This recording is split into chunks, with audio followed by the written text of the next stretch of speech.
修建一条连接海南岛的路很难吗？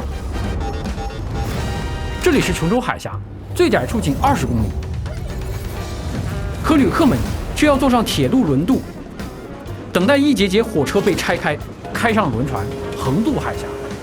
此外，海南全省90%以上的生活物资也在用轮渡运输。那么，在26公里长的胶州湾大桥、36公里长的杭州湾大桥、55公里长的港珠澳大桥等跨海大桥相继通车之后，修一条贯通琼州海峡的大桥和隧道，应该不难吧？那就开干！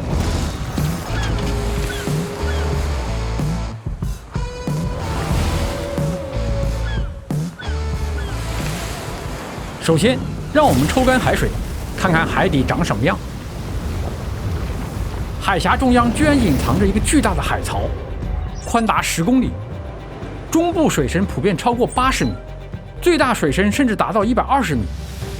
即使放进40层的高楼，站在顶端也看不到岸边。那能不能直接让桥梁一跨而过？我们在两侧竖起桥塔，从塔顶拉出2根粗壮的竹缆，再用上千根吊索把桥面悬挂起来，这就是悬索桥。即将建成的张敬高长江大桥，主跨2300米，为世界桥梁跨度之最。为了吊起长达4450米、总重相当于190节高铁车厢的竹缆，主塔高达350米，而要跨越10公里长的海槽，竹缆长度将超过20公里。桥塔更是在直入云霄，如同太空电梯。那就缩小跨度，让桥连着桥一步步跨过去。怎么回事？原来这附近密布着12条地质断裂带，尤其是海峡东南部，自古就是地震高发区。看到这一大片海域了吗？之前还都是陆地。公元1605年，一场7.5级大地震让这片100多平方公里的陆地沉没于大海。不仅如此，琼州海峡还处在西北太平洋台风最活跃的路径上。2024年的超强台风摩羯在海南文昌登陆，测得最大持续风速68米每秒，相当于17级。为此，琼州海峡100年重现期的设计风速需要达到51.58米每秒。这是什么概念呢？世界3大风暴区之一的平潭海峡公铁两用大桥，设计风速44.8米每秒；港珠澳大桥采用3D 最高标准，也只有47.2米每秒。琼州海峡的抗风要求已经超过中国现有抗风等级最高的大桥。那挖隧道呢？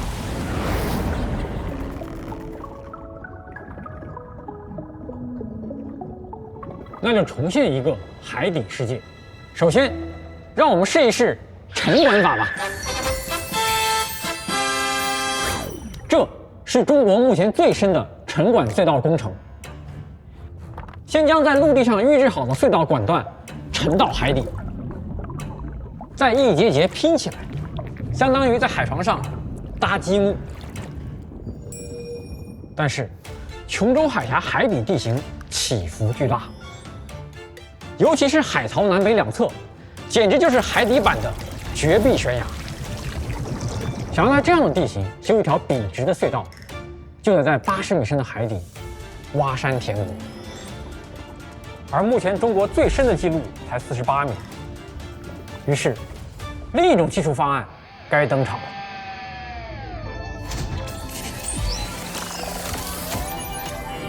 目前工程专家最推荐的方案，就是用盾构机直面海峡中部极深的海槽，在海槽的下方开辟出一条隧道，在距离岸边几公里处，2台直径超过15米的盾构机分别从两端掘进，像是2条100多米长的地下沙虫。